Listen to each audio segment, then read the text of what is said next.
I have given you all authority to take out the enemy. You are to conquer and subdue him. Satan has no reign and no rule and no authority within people's lives. God, you search my heart and thoughts. Make sure that I am lined up in your word, Lord. Nothing can come in and hinder what God wants to do. We're right, we're armed, we're dangerous, we're ready to go in. We have keys to bring massive amounts of people into the kingdom of God.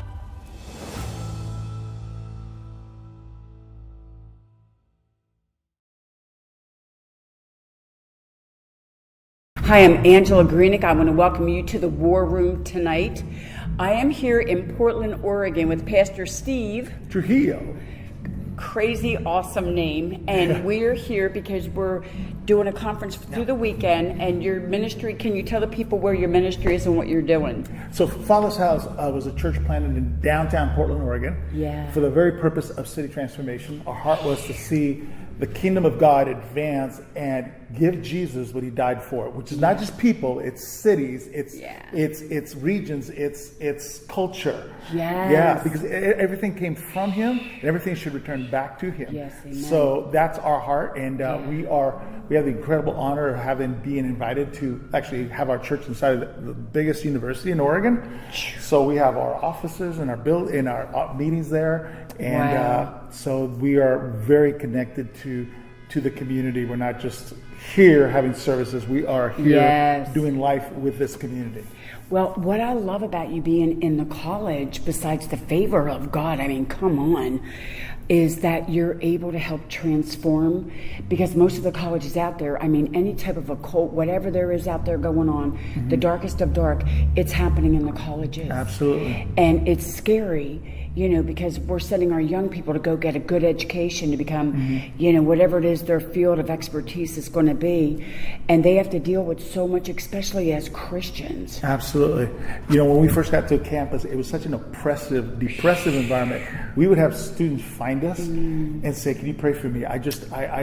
It's so hard for me to just be here," because they felt the oppression, obviously, and other students felt the oppression, but they just didn't know what it was, right? And so we really, I mean, when we first here, we felt like our job was just to actually shift the atmosphere. Absolutely. And that took literally almost years of worship, prayer, intercession, prayer walking, and just dealing with things as God showed us what was present, right? And we've seen tremendous transition. We saw where people went like from sharing Jesus with them, and they said, "No, I'm like, get away from me." At first, they were almost hostile, right? To the point where people are now hearing. We've seen healings, encounters. There was a young man. One of our ladies walked up to him and just said, "Hey, you know, if you could meet with Jesus, would you want to talk to him?" And he says, "Like, yeah, if he exists, but I'm agnostic. I don't think he exists." He's like, "Tell you what, just right now, we're going to ask him to show himself to you." So she says, "Close." He goes, "What do you got to lose, right?" Exactly. And so she says, "Okay, just grab your hands. We just say this: Jesus, if you're real, show yourself to me." Yes. And this guy stood there, and then he just stood there, really quiet for a long time. I mean, like, she was like, "Okay, I want to." Like, she thought he would just say, "Amen, thank you," and I'll go away. Okay. He sat there for a while, and then she goes. Then he finally opened his eyes. He goes like, "Wow." He goes, "What was going on?" She goes, "I was just in a restaurant sitting with him, and he was telling me about his life and about how, you know," and just asked me, having to ask him questions. I asked him questions. So he's having this experience right there. Okay, so literally I'm walking by. I don't know, none of this is going on. We got teams going on. A lot of Bethel teams come here and work with us. And we have some checking with other teams. And then later on, I'm watching that same young man laying hands on other people and praying for them. He went from like zero to like hero in no time. I like that. Because it's the power of God. You know, come on, it's the power. The gospel is the power of God unto salvation. Yes. You know, and the gospel isn't just the preaching, it has to happen. But sometimes it's just the presenting of Jesus and saying, if Jesus, you can meet Jesus, would you want to? And just have that the Lord show up. I mean, like, it's so amazing. So we've seen a real breakthrough for that to happen. Absolutely. That took a while to get there. But you know what's so awesome is that I just tell people it's not complicated. Like, I think sometimes people get so caught in what they're going to say or do, and God is like, if you would just go and be, and do normal with people, He opens every John, every door. Absolutely. And I love the encounter because He's having this conversation. I mean, God is just showing up in such an unprecedented way. But you know what? I also loved what you had said about, like, it took you time. And you had two key components. You did the worship. Well, really three. You did the worship, you did the word, and the prayer. Right. And, you know, I think a lot of times when you want to go into your inner cities, we had 28 years in Seattle with the homeless. I mean, we had thousands we fed every time. And we had 2 other locations with the homeless. That was just one of the branches. And I tell you what, I learned so much from being out in the streets. And the one thing that I loved about being out there and encountering people is that they were able to encounter Jesus. And I'm flying in here, I kept hearing 1 Corinthians 2:4. I just read it, but it talks about because we should be operating in the signs of God. You know, we should be able to prophetically give someone a word, lift them up, encourage them, you know. But it's going to take time. And, you know, sometimes, Steve, people want everything like, you know, we live in that society, fast, quick. And it takes time to you know, to enlarge territory, right? Exactly. So for you, it didn't happen like overnight. No. I mean, like literally, like when we moved down here, there was a death sentence on any church that would start for 2 years, and they would die. Wow. And when we started down here, and other pastors were starting churches, and we would meet together, and within 2.5 years, there was nobody for me to meet with. They had all quit. They had all walked away. Because all the status of America says, you know, you have to have this and this to have success as a church. And we said, our success is seeing the prophetic promises of God fulfilled. So we haven't seen them fulfilled, so we're going to stay, right? We're going to stay and persevere. And we went from 100 down to, like, at that time where the pressing comes in to take you out, we went down to like 33 people. And then we actually stayed there for quite a while. We just stayed between 33 and 50. But during that time, God taught our hands to war.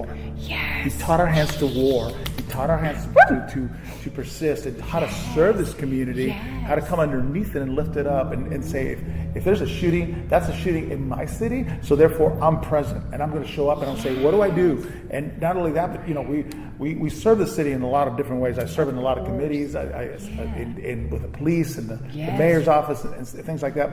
But you know, it's also important. But also when I'm hearing these things as I'm sitting in meetings, I send prayer teams to those hard places. We do prophetic acts. We deal, because everything that is visible is created by something invisible. Absolutely, right? That's right. So we got to deal with the visible with our hands and serving and loving and caring for it, but we got to deal with the invisible that's ruling over that place. And so God taught us how to just deal with that, and we've seen radical transformation. I mean, like radical transformation. I love that though, because if you're going to take a city, you have to take ownership of it. And a true leader, because God's been really speaking to me about leaders, and He said a true leader will still have His same people with him years down the road, or her years down the road, because they see the vision, they're committed. And so, but I also know, even though we'd never even spoken until this morning when I arrived here, which I've never not done before, my husband's like, do you know anybody? I'm like, I just know they're the real deal. And the Father told me to come and to be an Aaron unto the Moses, because He's got a great work ahead of Him. And, you know, I love, like, a lot of people will come in and do conferences or outreaches and stuff, and it's beautiful. But then what do you do when it's all said and done? You're not just a watchman, you're a gatekeeper of the city. And when you're a gatekeeper, everything, it's a game changer. Because I've been doing ministry almost 39 years, and I have just sadly seen a lot of not good things happen, a lot of mistakes, but you learn through them. You know, but I think the greatest thing that my heart and prayer has been is that we would start bringing people together as one, as leaders, and not that territorial thing of, well, this is my city, and you know, and it's Jesus' city. And it's interesting though what you had said.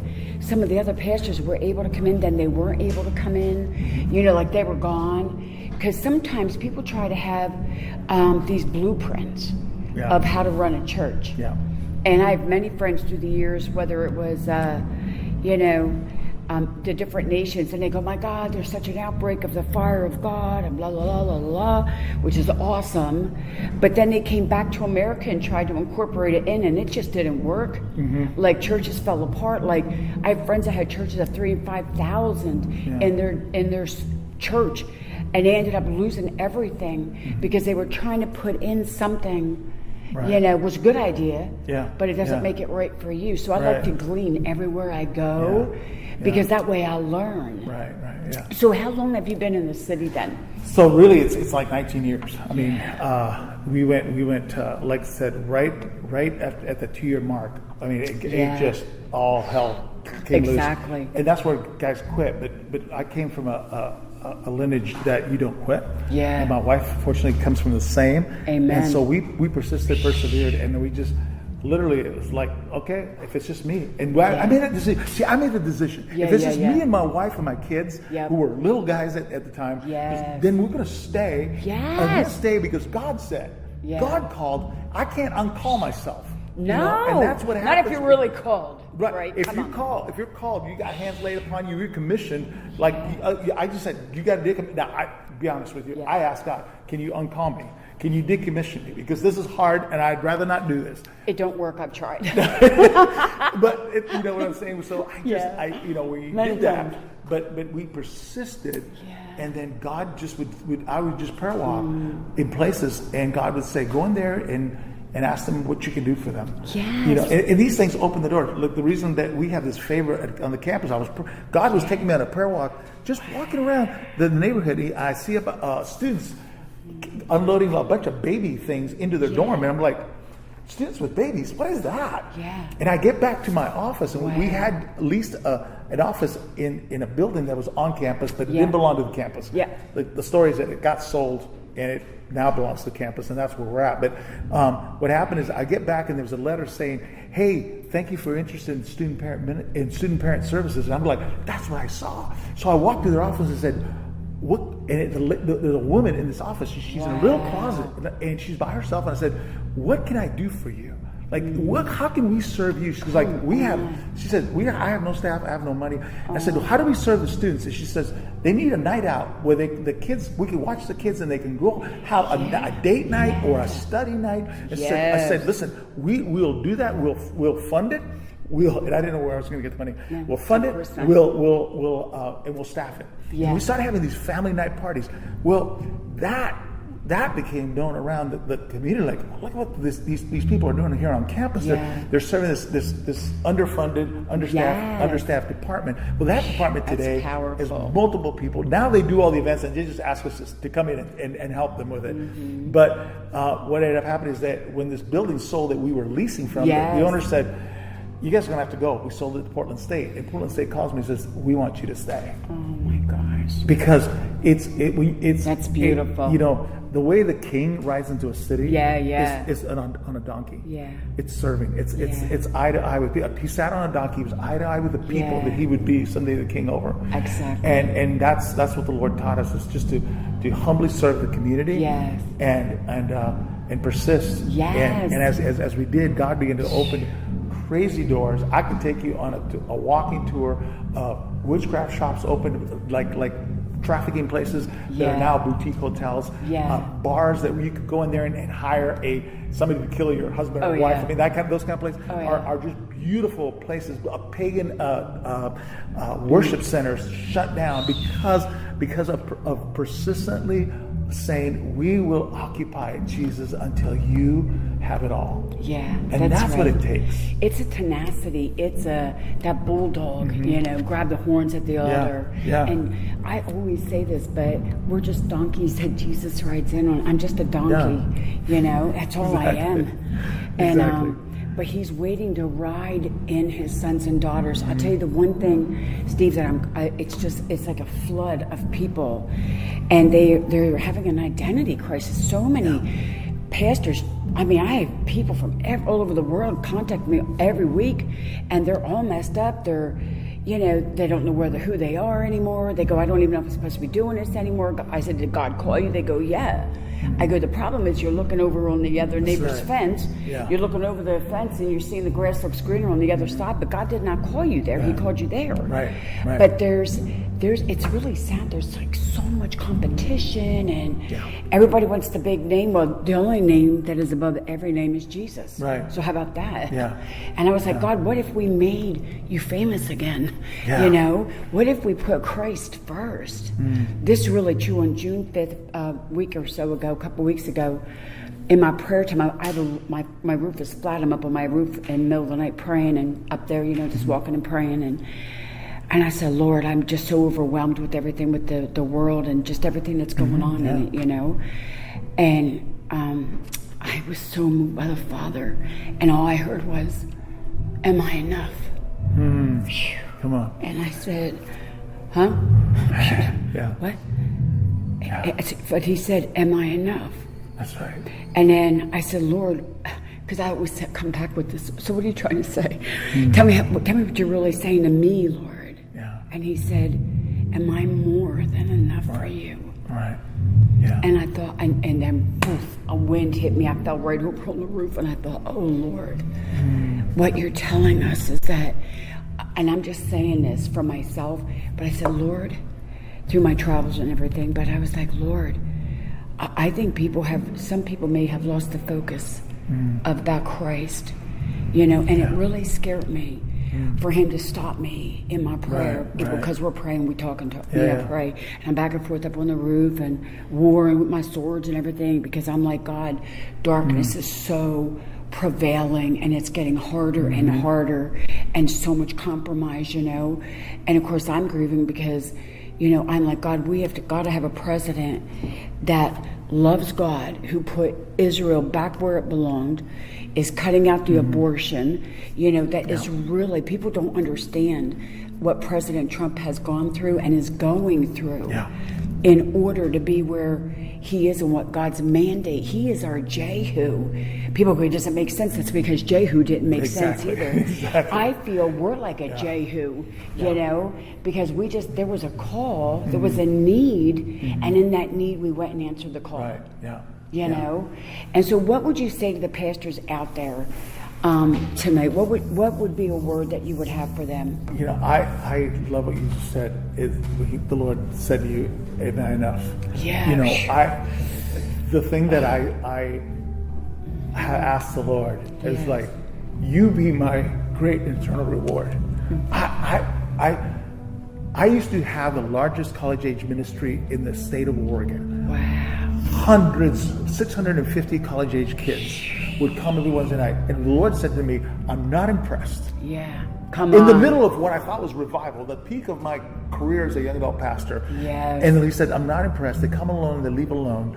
I want something different. And we did have the presence of God. We had all these things, but we had with the external success. And the Lord took us into this season where like literally, like, what if I do everything you asked me to do, but nobody knows that you were involved with it. Nobody knows that you guys were the tip of the spear that brought the breakthrough. What if nobody knows? And I said, I don't care, because you're my reward. Yes. You're I want that Abraham, that I will be your reward.